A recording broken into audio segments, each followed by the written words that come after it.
हामी भर्खर भर्खर नयाँ वर्षमा प्रवेश गरेका छौँ। नयाँ वर्ष ईस्वी सनको नयाँ वर्ष 2021।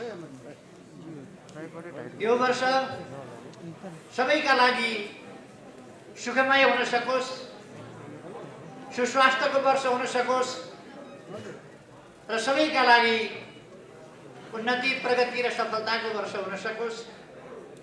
मेरो हार्दिक शुभकामना। अवश्य नै यस वर्ष गलत चीजहरू पराजित हुनेछन्, गलत विचारहरू पराजित हुनेछन्, गलत उद्देश्यहरू पराजित हुनेछन्। देश विरोधी शक्तिहरू, जन विरोधी शक्तिहरू, संविधान विरोधी शक्तिहरू, लोकतन्त्र विरोधी शक्तिहरू, गणतन्त्र विरोधी शक्तिहरू कमजोर हुनेछन् र देश र जनताको पक्षमा रहेका, न्यायको पक्षमा रहेका, शान्ति सुव्यवस्थाको पक्षमा रहेका शक्तिहरू सफल हुनेछन्। मैले हिजो एउटा कार्यक्रममा बोल्दा पनि भनेको थिएँ, यो वर्ष ईस्वी सनको 2021 यो वर्ष नेपालको लोकतान्त्रिक आन्दोलनमा, नेपालको वामपन्थी आन्दोलनमा, नेपालको कम्युनिस्ट आन्दोलनमा एउटा महान सफलताको, अग्रगमनको, शुद्धिकरणको र सुदृढीकरणको वर्ष हुनेछ। विक्रम सम्वतको नयाँ वर्ष लाग्ने बित्तिकै 2078 सालको वैशाखमा प्रतिनिधि सभाका लागि नयाँ निर्वाचन हुनेछ। कतिपय व्यक्तिहरू, शक्तिहरूले भ्रम अन्यल फिजाउन खोजिरहेका छन्, चुनाव हुँदै हुँदैन। म साथीहरूलाई आग्रह गर्न चाहन्छु, त्यस्ता भ्रममा नपर्नुहोस्। चुनाव वैशाख 17 गते हुन्छ, चुनाव वैशाख 27 गते हुन्छ। 2 दिनमा गरेर 2 चरणमा चुनाव हुन्छ। यस चुनावलाई टाल्न, पर सार्न अथवा अल्म ल्याउन कसैले पनि सक्ने छैन। यो नेपाली जनताको चाहना हो, आवश्यकता हो, देशको आवश्यकता हो। त्यसकारण चुनाव तोकिएकै समयमा हुन्छ। मैले यसो भनिरहँदा साथीहरूले बुझ्नुभयो होला, अहिले म भर्खरै सर्वोच्च अदालतमा धेरैवटा मुद्दाहरूको फिराद पत्र दर्ता गराएर आएको छु। जवाफ त दिनै पर्यो। चुनाव रोकी पाऊँ, मरेको संसद बहुराई पाऊँ, परशुरामका बाबु जमदग्नीको पालामा जस्तो मरेकी आमा बहुराई पाऊँ भन्दा हुन्छ। संविधानले, कानुनले मिल्दैन। त्यसकारण विघटित संसद बहुरिँदैन। संसद विघटन भयो, नयाँ चुनाव हुन्छ। देशलाई अब अलमलमा बस्न दिन सकिँदैन। तपाईहरु बुझ्नुहुन्छ, तपाईहरुले भोग्नु भएको छ, देख्नु भएको छ, खेप्नु भएको छ। आफूले गएका 3 वर्षमा अनेरा सोभियो जस्तो गतिशील संगठन, आन्दोलनको मैदानमा जन्मिएको संगठन, आन्दोलनको मैदानमा हुर्किएको संगठन, आन्दोलन अगाडि बढाएर आएको संगठन, त्यस्तो संगठन गएको 3 वर्ष छ कि छैन जस्तो अनेरा सोभियो यस्तो गतिशील संगठन। आज यहाँ तपाईहरु यसरी भेला हुनुभएको छ। बितेका 3 वर्षमा तपाईहरु यसरी भेला हुन सक्नुभएको थियो? भेला हुन पाउनु भएको थियो? तपाईहरु गतिशील हुन पाउनु भएको थियो? तपाईहरुले देशलाई अगाडितिर धकेल्न, देशको रथ अगाडितिर तान्न तपाईहरुले पाउनु भएको थिएन। तपाईहरुलाई रोकिएको थियो, अल्म ल्याइएको थियो। तर अब तपाईहरु देशको रथ अगाडितिर तान्न कसिएर अगाडि बढ्नु भएको छ। म तपाईहरुलाई धन्यवाद भन्न चाहन्छु।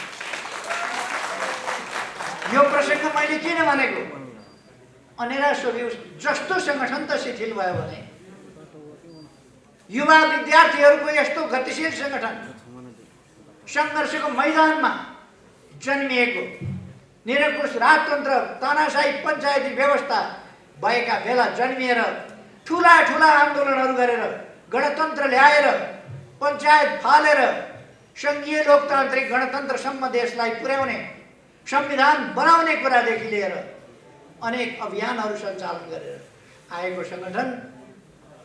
यो सङ्गठनका 3 वर्षहरू जनतालाई सचेत बनाउने काममा सदुपयोग हुन पाएनन्, जनतालाई सङ्गठित गर्ने काममा सदुपयोग हुन पाएनन्। अघि भर्खर ऐन महर्जीले भन्नुभयो हामी अब 10 लाख सदस्यता बनाउँछौँ छिटै र अगाडि बढ्छौँ भनेर। त्यो क्षमता त्यो दम अनेरा सोभियुमा छ, तर त्यसलाई गतिरोध गरिएको थियो, रोकिएको थियो। अब रोकेको बाँध भत्कियो, बाँध भत्किएर अब अनेरा सोभियु अगाडि बढ्दैछ। गतिरोधका लक्षणहरू अब प्रकट हुन पाउँदैन। त्यस्तै देश सिङ्गी सङ्गठनहरू सिङ्गै पार्टी त छ कि छैन जस्तो। पार्टीका केही नेताहरू सरकारले गरेका राम्रा काम छोपछाप पार्नमै व्यस्त रहे। पार्टीले गर्दै नगरेका कमी कमजोरी भुल त्रुटिहरू भनेर बोपु बजाउनमै उनीहरूको समय खर्च। उनीहरूले सरकारको आलोचना कसरी गर्ने, विरोध कसरी गर्ने, निन्दा कसरी गर्ने त्यही खोज्ने र त्यसैको बिगुल बजाउने कुरामै उनीहरूको समय बर्बाद। उनीहरूले पार्टी नेतृत्वलाई कसरी खुइल्याउने, पार्टी नेतृत्वलाई कसरी कमजोर पार्ने त्यसै कुरामा उनीहरूको समय बर्बाद। आज बिहान मात्रै मैले रेकर्डहरू पल्टाएर हेरेँ। गएको वैशाख 13 गतेदेखि पुष 4 गतेसम्म खुमलटारमा मात्रै पार्टी फुटाउने षड्यन्त्रका बैठकहरू 280 वटा बस्या। खुमलटारमा मात्रै 280 वटा बैठक गनेर मैले रेकर्ड हेरेँ। 280 वटा, 35 वटा बैठक बाहिर बसेका रहेछन् खुमलटारभन्दा। कहिले कोटेश्वर, कहिले के प्रेसिडेन्सियल कलेज कि के, कहिले अगेनाको डिल, कहिले के यहाँ नयाँ मानिसमा एउटा होटल छ फेरि अरियाल होटल, कहिले कसको घर त कहिले कसको घर। अनि यस्तो भेट्टायो भने उहाँहरूले सही गराएर केपी ओलीलाई निकाल्यौँ भनेर बेहोरा थप्नुहुन्छ। यस्तो जमघट भेट्नुभयो भने सही चाहिँ गराइहाल्ने, अनि पछि केपी ओलीलाई निकाल्यौँ भन्ने मास्तिर बेहोरा टाँसिदिने, त्यो काम गर्नुहुन्छ उहाँ। जम्मा 315 वटा पार्टी फुटाउने, सरकारलाई काम गर्न नदिने, नेतृत्वलाई खुइल्याउने, प्रधानमन्त्रीलाई खुइल्याउने, आरोपित र लाञ्छित गर्ने, झुटा लान्छनाहरू प्रधानमन्त्रीमाथि लगाउने, सरकारलाई बदनाम गराउने, कम्युनिस्ट पार्टीको छाला काट्ने र अब कम्युनिस्ट पार्टी कहिले उठ्न नसक्ने कसरी बनाउने त्यो धन्दामा लागेका बैठक 315 वटा गर्नुभएको रहेछ। खुद्रा मसिना 2 जना 3 जनाका बैठक बाहेक 315 वटा बैठक, जसमध्ये 280 वटा बैठक खुमलटार। केही नेताहरूको खुब मिलेका साथी जस्तो, यता गए पनि सँगसँगै छ, कोटेश्वर गए पनि सँगसँगै, खुमलटार आए पनि सँगसँगै, अगेनाका डिलमा आएको ताप्ता सँगसँगै, कुन कलेजमा पढ्न जाँदा सँगसँगै। क्या मिलेको जोडी, के का लागि? आन्दोलन ध्वस्त पार्न, राष्ट्रियता कमजोर पार्न, नक्सा छापेको विरोध गर्न, संविधान संशोधन भएको विरोध गर्न, त्यो कुरालाई ढाकछोप गरेर भ्रष्टाचारको संरक्षक भयो भनेर न म भ्रष्टाचार गर्छु न गर्न दिन्छु न भ्रष्टाचारको संरक्षक। म अरूका बारेमा धेरै भनिरहन चाहन्न, देशले चिनेको छ, जानेको छ। को कहाँ बसेको छ, कस्तो छ, के खान्छ सबैलाई थाहा छ। सबैलाई थाहा छ के कस्ता काम गरेका छ, कसका लागि लडेको छ, त्यो कुरा सबैलाई थाहा छ। मैले भनिरहनु पर्दैन, म भनेर समय खेर फालिरहन पनि आवश्यक ठान्दिनँ। म के भन्न चाहन्छु भने हाम्रो अगाडिको कर्तव्य म साथीहरूलाई सम्झाउन चाहन्छु। पहिलो कुरो त म तपाईहरुलाई भन्न चाहन्छु, अनेरा सोभियूका विद्यार्थीहरू, अनेरा सोभियूको विद्यार्थी परिचय पत्र देखाएर अनेरा सोभियूको विद्यार्थी भनेर चिनिनु पर्ने अवस्था बन्न हुँदैन। परिचय पत्र देखाएर जो पनि चिनिन्छ उसको वर व्यवहारबाट, आनी बानीबाट, बोलीचालीबाट अनेरा सोभियूको विद्यार्थी हो बाबु भनेर सबैले चिन्नुपर्छ। अनेरा सोभियूको विद्यार्थी हो नानी भनेर सबैले चिन्नुपर्छ। उसको हँसिलो चेहराबाट, उसको मुस्कानयुक्त चेहराबाट, उसको चेहरामा झल्किएको आशावादिताबाट, उसको आत्मविश्वासबाट, उसको शालीनताबाट, उसको विनम्रताबाट, त्यसबाट अनेरा सोभियूको विद्यार्थी चिन्नुपर्छ।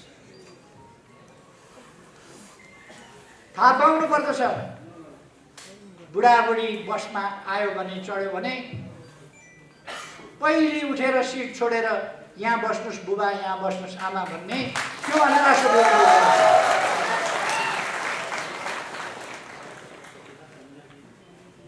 अनेरा सोभियूको विद्यार्थी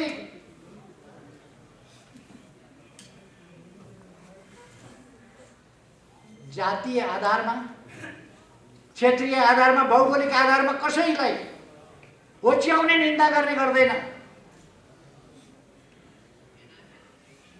तपाईहरुले सुन्नुभएको छ, मरेपछि के राजा, मरेपछि के राजा।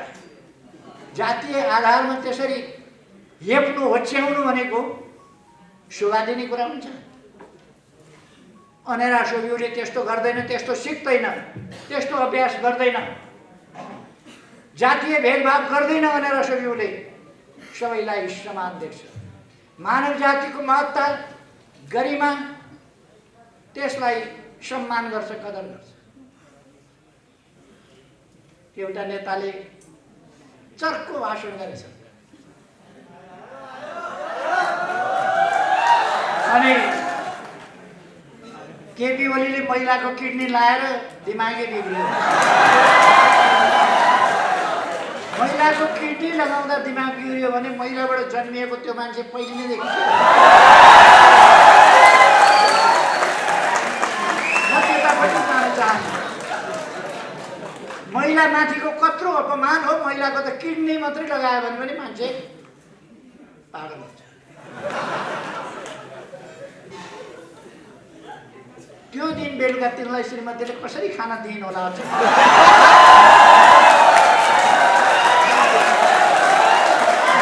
घरमा पुग्दा ढोका खोलेर स्वागत कसरी गरिन् होला, अचम्म लाग्छ। वरिपरि छिमेकका झ्यालबाट हेर्ने दिदीबहिनी महिलाहरूको अगाडि अनुहार कसरी देखायो होला, अचम्म लाग्छ। हुन त त्यो त्यही जमात हो जसले कुनै इज्जत आबरुको कुरा गर्दैन। नेताहरूले उचालेर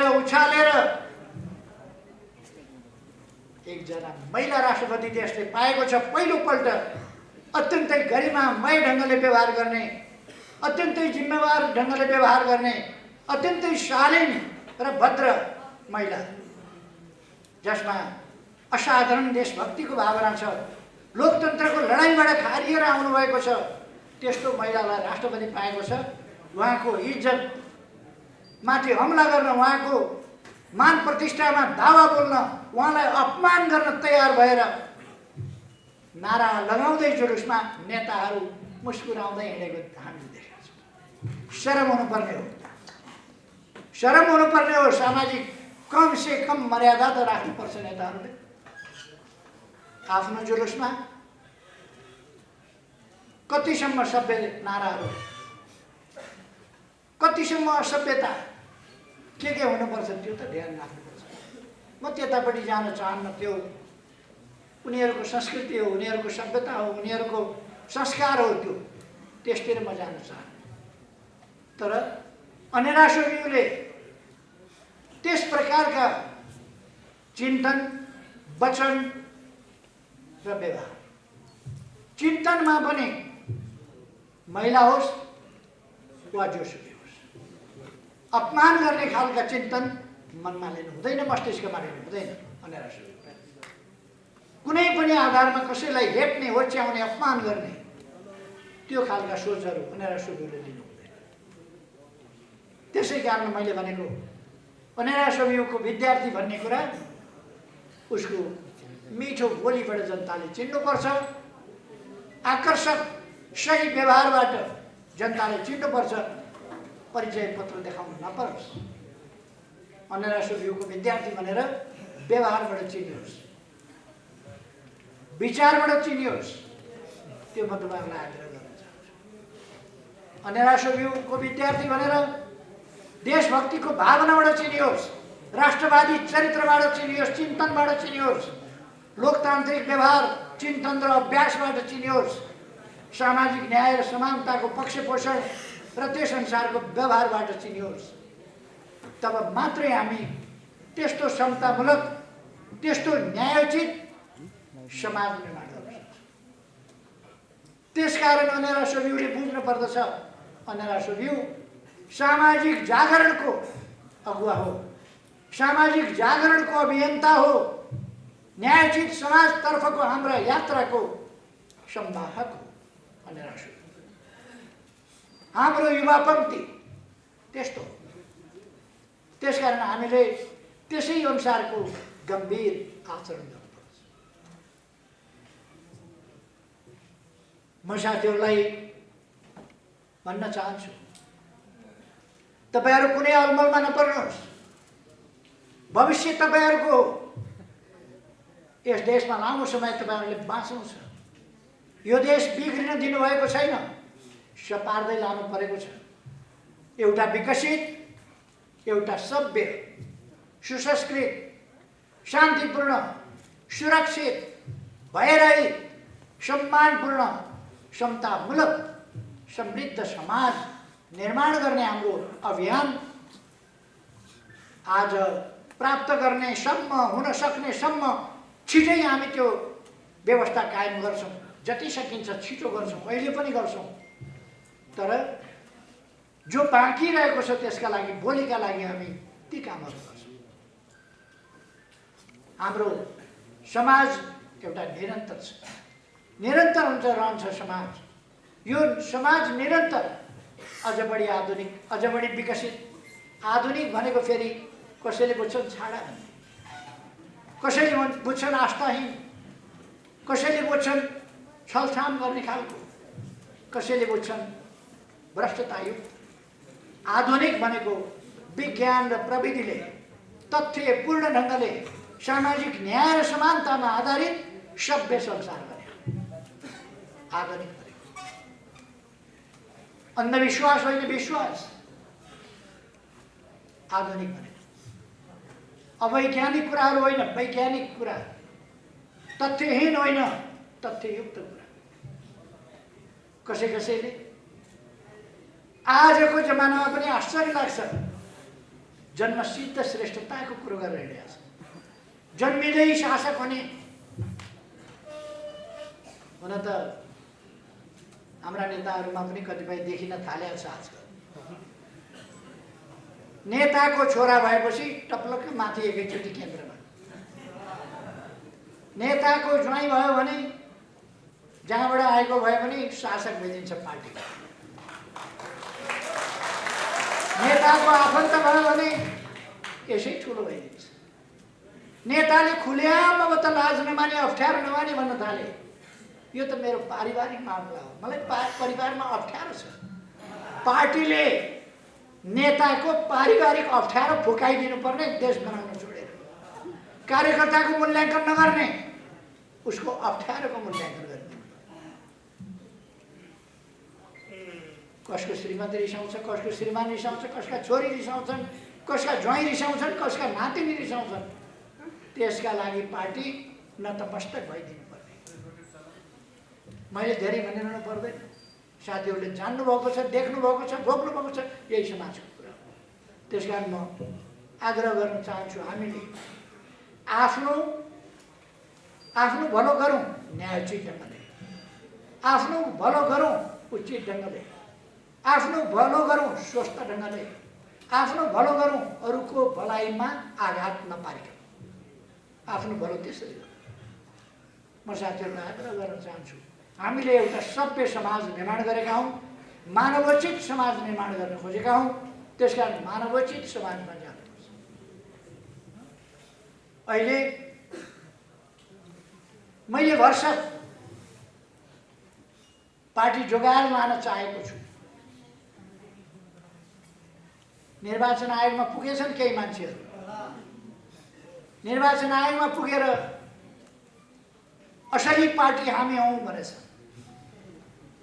असली पार्टी उनीहरू भने केही मान्छेहरू केन्द्रीय कमिटीको बैठकमा आएनन्, अनुपस्थित भए। किन अनुपस्थित भए त्यो थाहा छैन। पार्टी केन्द्रीय कमिटीका सम्पूर्ण सदस्यहरूमध्ये 10-12%, 15% होला हुन्छ। कहिले कहिले त्यस्तो अनुपस्थिति हुन सक्छ विभिन्न कारणले। हामीले केही कारणले अनुपस्थित भए होला साथीहरू ठान्यौँ। उनीहरू त निर्वाचन आयोग गएछन् र भनेछन् हामी बहुमतमा छौँ। कहाँ गने यिनीहरूले मान्छे, कहाँ गने थाहा छैन, बहुमत छौँ भनेर। झुट बोल्ने बानी परेकालाई केही लाग्दैन। 3:30 बजे दर्ता गर्न गएका अविश्वासको प्रस्ताव भनेर 5 गते 3:30 बजे संसद विघटन भइसकेपछि, संसद विघटनको घोषणा भइसकेपछि 3:30 बजे संसद सचिवालयमा पुगेका थिए अविश्वास दर्ता।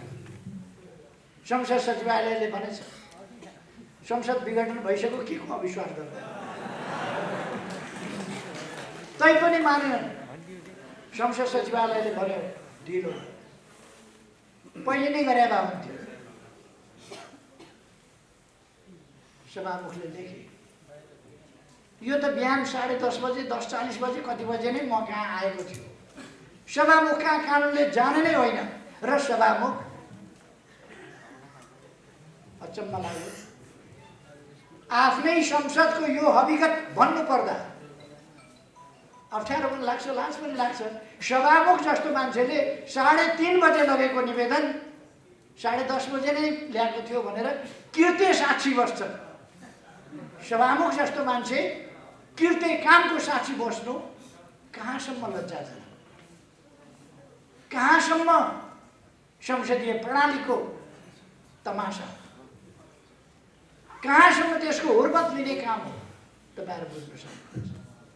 यता मलाई धेरै जानु छैन, उहाँहरूको झुट बोल्ने बानी हो। प्रमाण छ निर्वाचन आयोगमा उहाँहरूले कति 10:30 कि 10:40 मा दर्ता गरेका छौँ भनेर निर्वाचन आयोगमा उहाँहरूले निवेदन दिनुभएको रहेछ।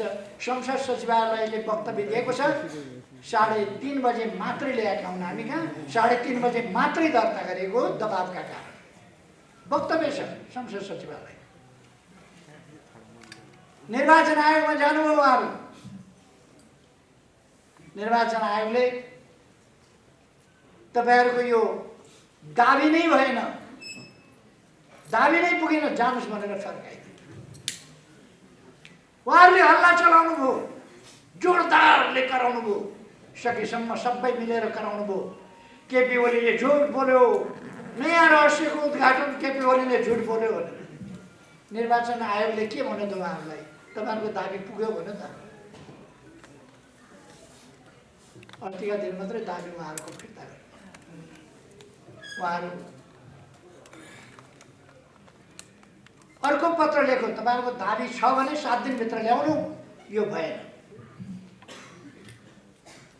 मैले त्यही कुरा भने केपी ओलीले झुट कुरा बोल्यो। प्रायोजित सञ्चार माध्यमहरू पनि कराए, कठै गरे। किन कराएका? लगानी गर्नु त देशका लागि लगानी गर्नु, लगानी गर्नु लोकतन्त्रका लागि लगानी गर्नु। पत्रकारिता गर्नु, देशका लागि गर्नु, जनताका लागि गर्नु, विकासका लागि गर्नु, शान्तिका लागि गर्नु, सत्यताका लागि गर्नु। केही सञ्चार माध्यमहरू अब यो केही भन्ने चाहिँ सञ्चार माध्यमले सुन्छ सुन्दैन मलाई थाहा छैन। सञ्चार माध्यमलाई गाली गर्यो भनिदिन्छन्, सञ्चार माध्यमलाई होइन,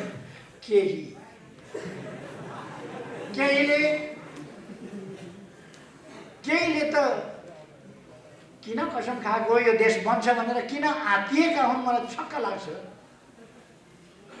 हामी देश बनाएर छोड्छौँ, किन टाउको दुख्यो, किन आत्तिनु पर्यो, देश बनाएर छोड्छौँ। यो देश भत्किन बिग्रिन दिँदैनौँ, यो देश टुक्रिन दिँदैनौँ। यो देशको वास्तविक भूमि सामेल गरेर हामीले नक्सा छापेका छौँ, हामीले संविधान संशोधन गरेका छौँ। नक्सा छापिए अनुसारको भूमि हामी फिर्ता ल्याउँछौँ हाम्रो लोक चलनमा। किन पिर गर्नुभयो, यस कुरामा किन पिर गर्नुभयो? यसको जस धरारा केपी ओलीले बनाएको होइन भने जस्तै जस नदिनुहोस् न केपी ओलीलाई। जमिन फिर्ता आउँदा त देशको फाइदा हुन्छ नि। जस चाहिएन केपी ओलीलाई। धरारा मैले बनाएको होइन, रानी पोखरी मैले बनाएको होइन, बाटा मैले बनाएको होइन, मलाई चाहिएन। मेरो पालामा मेरो नेतृत्वमा बने हो, मैले बनाएको होइन, मलाई चाहिएन जस। तर बन्यो त भन्नुहोस् कमसेकम। 22औं तलाबाट फोटो खिचेको मैले होइन, 22औं तलाको धरारा बनेछ त जहाँ पत्रकार चढेर फोटो खिच्नु। कसैलाई पिर परेछ, कसैले भन्दैछ केपी ओलीको पालोमा केपी ओली प्रधानमन्त्री हुँदा भत्किएको धरारा फेरि उठ्यो। केपी ओलीले बनाएको होइन कि भीमसेन थापाले बनाएको हो कि इन्जिनियरले बनाएको? आज बनाएको कुरा गर्ने भने इन्जिनियरले उयो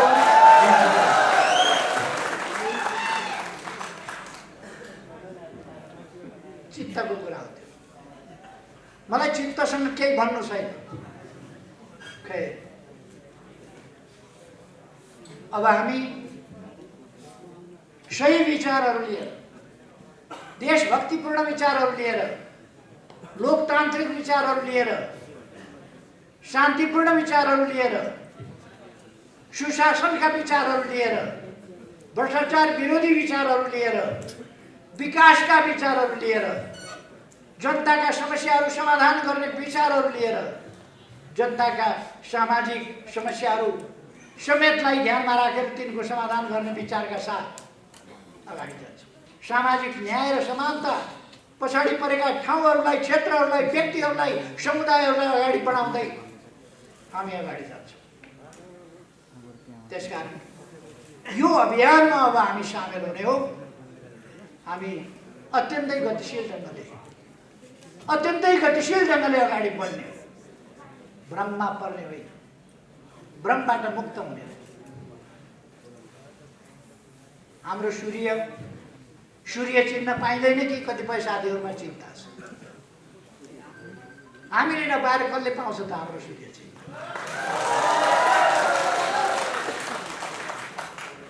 कोही पार्टीका मिटिङ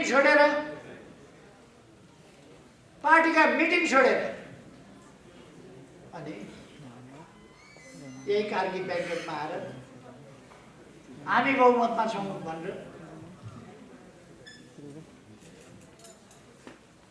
पार्टीका मिटिङमा उहाँहरूलाई आउन फेरि पनि म आग्रह गर्न चाहन्छु। आउनुहोस् पार्टीका मिटिङमा। तपाईँहरूले गरेका अपराधहरू क्षमा गरिदिउँला।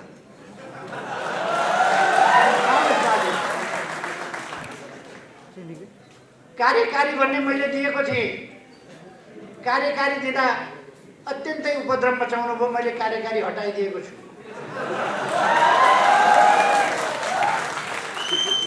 अध्यक्षको पद अहिले पनि कायमै राखेको छ, आउनुहोस्।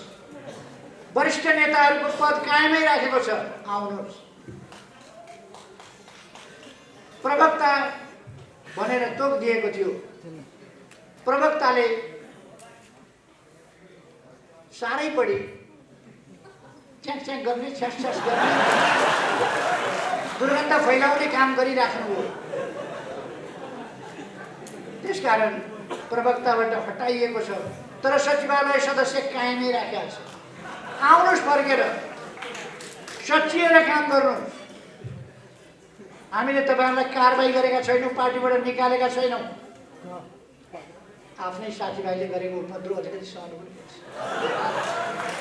अलिकति क्षमाशील पनि हुनुपर्छ भनेर हामी सही राखेका छौँ। तर उहाँहरू मुद्दा हाल्न जानुहुन्छ अदालतमा, दाबी गर्न जानुहुन्छ निर्वाचन आयोगमा, अनि गाली गलौज गर्दै जुलुस लिएर हिँड्नुहुन्छ। अनि उहाँहरू आत्तिनुहुन्छ। अलिकति एउटा नकल पनि गर्नुभएछ, पीडा पनि पोख्नुभएछ। पहिलोपल्ट प्रधानमन्त्रीबाट मेरा विरुद्ध, प्रधानमन्त्रीका विरुद्ध अविश्वासको प्रस्ताव राख्दा निराधार ढङ्गले झुटा आरोपका साथ ममाथि अविश्वासको प्रस्ताव राख्दा मैले राम्रा कामहरू गरेको थिएँ। चीनतिरबाट यातायात र पारवनको सम्झौता गरेको थिएँ, नाकाहरू खोलेको थिएँ, व्यापार सम्झौता गरेको थिएँ, अरू थुप्रै कुराहरू भएका थिए। भारततिरको सम्बन्धलाई माथि उठाएको थिएँ, नाकाबन्दीको डटेर सामना गरेको थिएँ। यी सबै कुराहरूले आत्तिएर केपी ओली लोकप्रिय हुने भयो भन्ने डर उहाँहरूलाई परेर उहाँहरूले झुटा आरोपका साथ ममाथि अविश्वासको प्रस्ताव राख्नुभयो। त्यसको जवाब दिँदै मैले भनेको थिएँ, मैले अलिकति उहाँहरूको तौर तरिका देखेर अलिक आक्रोशित भएर मैले भनेको थिएँ। मैले एक्सटेम्पर बोलिराखेको थिएँ, त्यसकारण मलाई बोल्दै जाँदाखेरि मैले अलिकति अङ्ग्रेजीमा भने, this is not the end of time, this is the continuous process and we are here, don't forget it. मैले त्यति बेला भनेको थिएँ, समय अन्त्य भएको छैन, समय चालु छ, प्रक्रिया चालु छ, हामी यहीँ छौँ भन्ने कुरा नबिर्स। मैले त्यो भने त्यसको नकल गरेर अस्ति आफ्नो पीडा पनि पोखेर हामी यहाँ छौँ भनेर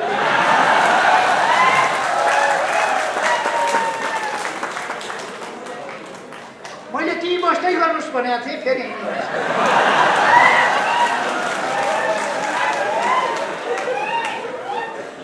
मलाई पनि केन्द्रीय कमिटीमा साथीहरू आएनन्, किन आएनन्, कता गयो भन्ने परेको थियो। हामी यहाँ छौँ भन्नु ढुक्क हो, त्यहाँ मण्डलामा रहेछ नै साथी, हराए कि भन्ने पिर थियो, त्यहाँ रहेछ नै साथी, बस्दै गर्नुहोस्। तर उठेर फेरि हिँड्नु भएछ, कता जानुभयो त्यसको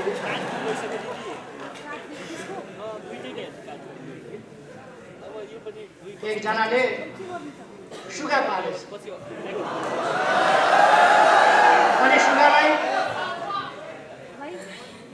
रमाऊ रमाऊ खुसी हौ, रमाऊ रमाऊ खुसी हौ भन्न सिकाएछ। सकारात्मक सोच हुनुपर्छ भन्ने छ नि आजकल, हो त्यही लाइनमा उसले कति गोपी कृष्ण कहो सिकाउने भनेर रमाऊ रमाऊ खुसी हौ, रमाऊ रमाऊ खुसी हौ। एकजना कोही मर्यो, सुगालाई के मतलब, उसले रमाऊ रमाऊ खुसी हौ, सुगाले त्यही बोल्यो। कुन प्रसङ्गमा मैले हामी यहाँ छौँ नबिर्स, फेरि फर्केर आउँछौँ भनेका थिएँ। हामी फेरि फर्केर आउँछौँ, त्यसको नकल गरेको मण्डलामा हामी यहाँ छौँ। दुनियाँलाई थाहा हो आजकल उहाँहरू मण्डलामा हुनु, सबैलाई थाहा हो मण्डलामा हुनु। मण्डलामा किन बस्नुहुन्छ? यत्रो महान पार्टी छ, अनि रसोइयुका थोरै नेताहरू भेला हुँदा यत्रो सवाल छ, मण्डलामा किन जानु पर्यो?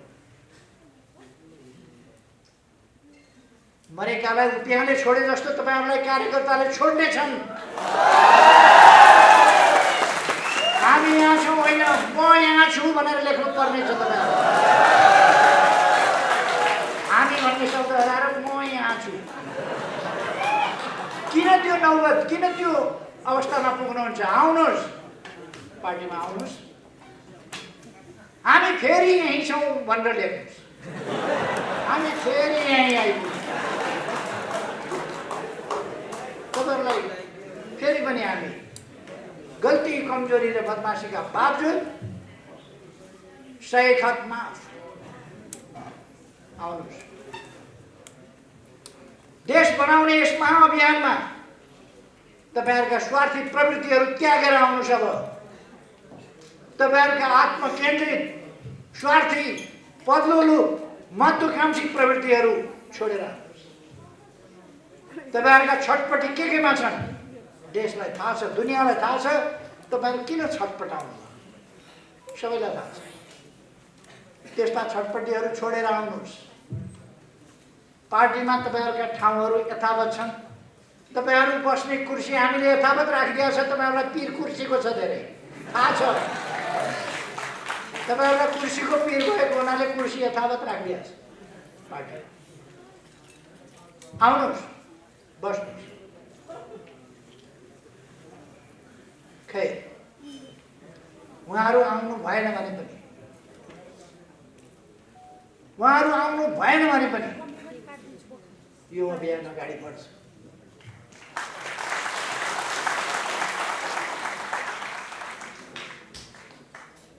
मैले अस्ति पनि यही ठाउँमा सायद भनेको थिएँ। जीवन शर्माले एउटा गीत गाउनु भएको छ। गीतको एक लाइन यस्तो छ, पिलो निचोरी दैमा ओजन घटेको हुन्न। 2-4वटा पिलो निचोरिएर बाहिर निस्कियो खिल भने पनि शरीरको ओजन घटेको हुन्न, त्यसले नोक्सान पारे हुन्न। अझ मजबुत भएर पीडा रहित भएर अगाडि बढ्छ आन्दोलन।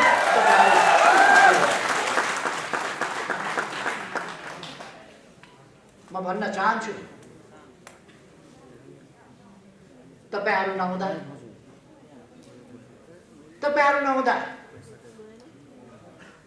तपाईहरु शहीद भएको भए, शहीद भएर गएको भए श्रद्धाञ्जली दिनुहुन्थ्यो।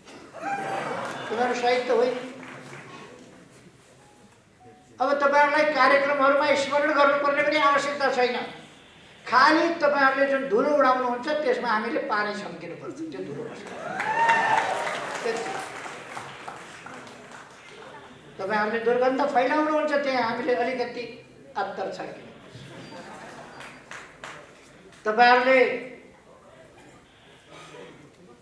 अनेक फोहोर मैलाहरूको डुङ्गुर फैलाउनुहुन्छ, छर्किनुहुन्छ, छर्नुहुन्छ। हामीले त्यसलाई सफा गर्नुपर्छ। यो लडाई उद्देश्यहरूको लडाई हो। यो लडाई विचारहरूको लडाई हो। जाल झेल टिक्रमले हाम्रा महान उद्देश्यहरूलाई ओझेल पार्न सक्दैन। हाम्रा महान विचारहरूलाई, हाम्रा महान यात्रालाई यस सानोतिनो व्यवधानले रोक्न सक्दैन। तपाईहरु आन्दोलनभित्र बसेर, पार्टीभित्र बसेर, घाँसभित्रै छुपेर बसेको, लुकेर बसेको हरियो साँप जस्तै आन्दोलनभित्र बसेर आन्दोलनलाई कमजोर पार्ने, आन्दोलनलाई बदनाम गर्ने कम्युनिस्ट पार्टीको 2/3 कामै लागेन भन्ने, 2/3 हामीसँग अलिकति थिएन तर उहाँहरूले 2/3 को सरकार कामै लागेन भनेर कराको कराइ गर्नु।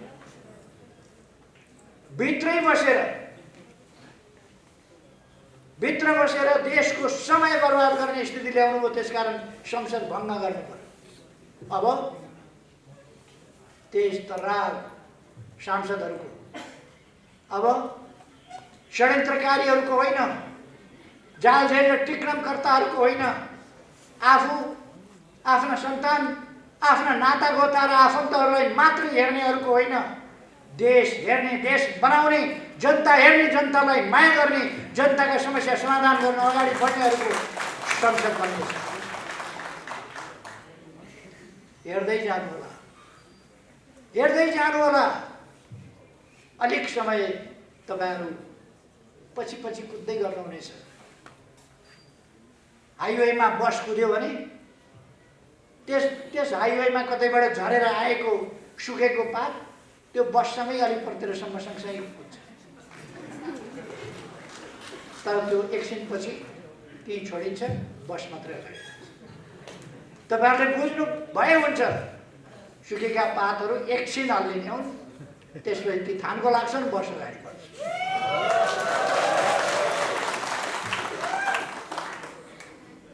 तपाईँहरू अब सदस्यता विस्तारमा आफ्नो योजना अनुसार तपाईँहरूको केन्द्रीय कमिटीको बैठक सम्पन्न भएको मैले थाहा पाएको छु। तपाईँहरूले आगामी दिनका आशावादी र सकारात्मक योजनाहरू, ठोस योजनाहरू निर्माण गरेको मैले थाहा पाएको छु। योजनाबद्ध ढङ्गले अगाडि बढ्नुहोस्, आफ्ना कामहरूलाई गतिशील ढङ्गले अगाडि बढाउनुहोस्, सङ्गठन विस्तार गर्नुहोस्, सदस्यता विस्तार गर्नुहोस् र त्यो सङ्गठन देश र जनताको लागि, विद्यार्थी समुदायको लागि, युवा समुदायमा जागरण ल्याउनका लागि, युवा समुदायलाई अलमलमा पर्न नदिनका लागि, युवा समुदायलाई सचेत र सङ्गठित गर्नका लागि त्यो सङ्गठन, त्यस ढङ्गले तपाईँहरूले त्यसलाई परिचालित गर्नुहोस्। नत्र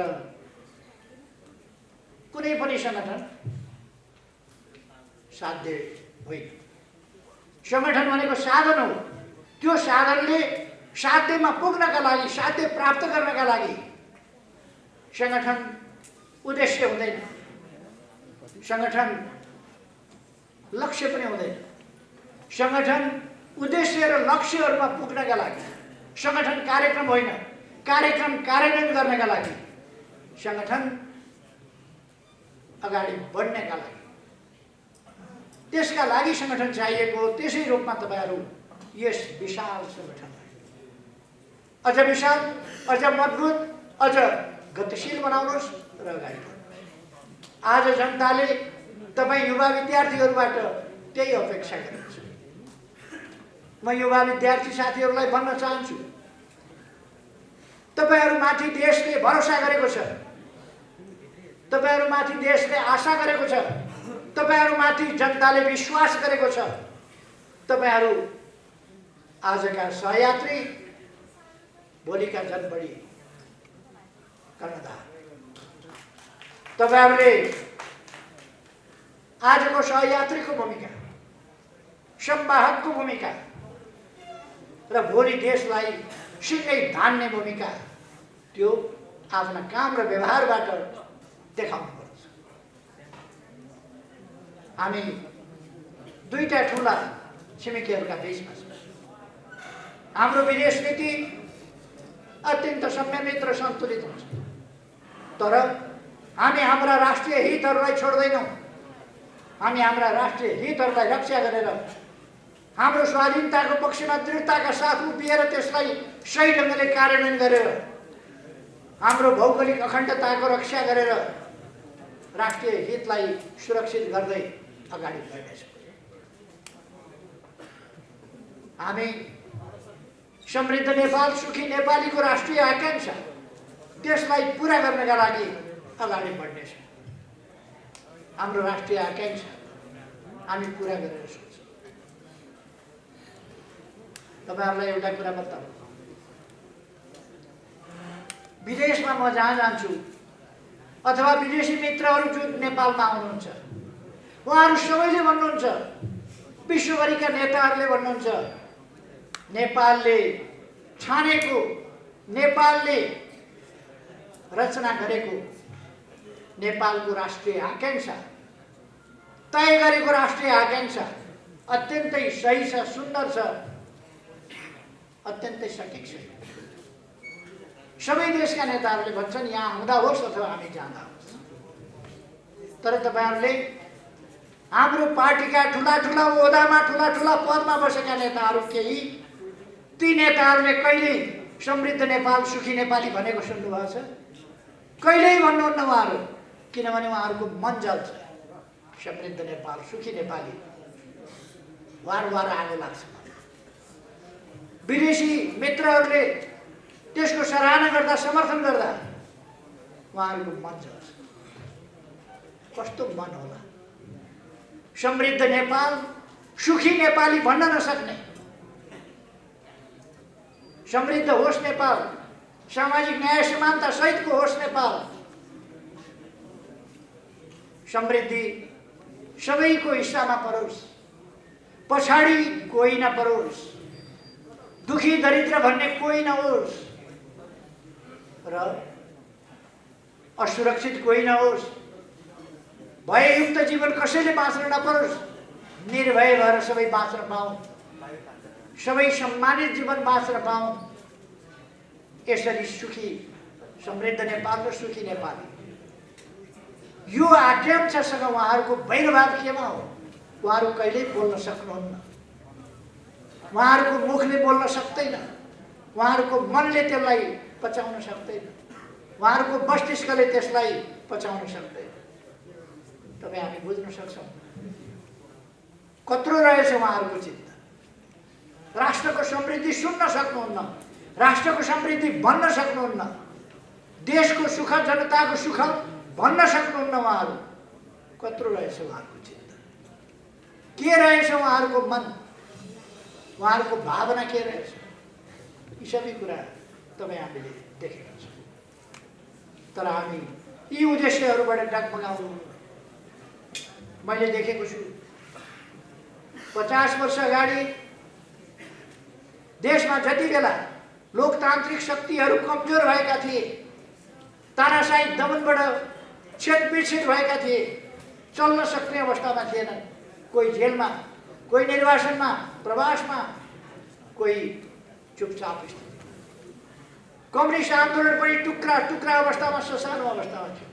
त्यस बेला हामीले संगठन निर्माण गर्न सकिन्छ, यत्तिकै भन्दैन संगठन निर्माण गर्न सकिन्छ, हामी गर्न सक्छौँ। त्यसै गरेर आन्दोलन निर्माण गर्न सकिन्छ, अन्यायपूर्ण व्यवस्था ढाल्न सकिन्छ, राजतन्त्र फाल्न सकिन्छ, लोकतान्त्रिक गणतन्त्र ल्याउन सकिन्छ। त्यसका लागि एउटा महान आन्दोलन सिर्जना गर्न सकिन्छ। त्यस्तो आन्दोलन सिर्जना गर्न विशाल र सशक्त कम्युनिस्ट पार्टी निर्माण गर्न सकिन्छ। त्यो थालेका थियौँ र परिवर्तन यहाँसम्म नै पुर्याएको छ। आज एउटा सेक्सनको सानो हिस्सा विद्यार्थी संगठनको नेतृत्वको एउटा सानो पंक्ति मात्रै उपस्थित हुँदा यति विशाल छ भने सिंगै समाजको हिस्सा यसै गरी उत्साहित भएर आज अगाडि बढेको छ। यति सकारात्मक स्थितिमा, यति अनुकूल स्थितिमा हामीलाई देश बनाउनबाट कसले रोक्न सक्छ? राष्ट्रियताको रक्षा गर्नबाट हामीलाई कसले रोक्न सक्छ? लोकतन्त्रको रक्षा गर्नबाट कसले रोक्न सक्छ? संविधानको रक्षा गर्नबाट कसले रोक्न सक्छ? संघीय लोकतान्त्रिक गणतन्त्रको रक्षा गर्नबाट कसले रोक्न सक्छ? त्यसको सही कार्यान्वयन गर्नबाट हामीलाई अब कसले रोक्न सक्छ? कसैले रोक्न सक्दैन। हामी अगाडि बढ्नेछौँ। यो आत्मविश्वासका साथ तपाईहरु अगाडि बढ्नुहोस्। तपाईहरुलाई म शुभकामना भन्न चाहन्छु। तपाईहरुका हरेक प्रयासहरू सफल होस्। तपाईहरुलाई सही बाटोमा नेतृत्व गर्न पार्टी छ। पार्टीले सही विचारले नेतृत्व गर्छ। तपाईहरु सबभन्दा गतिशील, सबभन्दा क्रियाशील, उमेर समूह, संगठनको आचरण सबै कुराले तपाईहरु सबैभन्दा गतिशील हो र म तपाईहरुलाई गतिशील ढंगले अगाडि बढ्न, एकताबद्ध सुदृढ भएर अगाडि बढ्न र व्यापक रूपमा फैलिन शुभकामना। त्यो शुभकामना कार्यान्वयन तपाईहरुले गर्ने हो। हासिल तपाईहरुले। अब मैले धेरै केही नराख। वैशाख 17 र 27 गते निर्वाचन हुन्छ। 78 साल वैशाख 17 र 27। त्यस निर्वाचनमा हामीले अत्यधिक ठुलो सफलता प्राप्त गर्नुहुन्छ। अहिले सबैको साथो जाने गरी मैले धेरै केही नभन्नु, परिणामले देखाउँछ। हामी अत्यधिक सफलताका साथ अगाडि बढ्नेछौँ। उत्साहका साथ साथीहरू अगाडि बढ्नुहोस्। तपाईहरुको मेहनत सफल होस्। यही शुभकामनाका साथ म यहाँहरू सबैलाई धन्यवाद भन्न चाहन्छु। धन्यवाद। आफ्नो भनाइ यही टुङ्ग्याउँछु।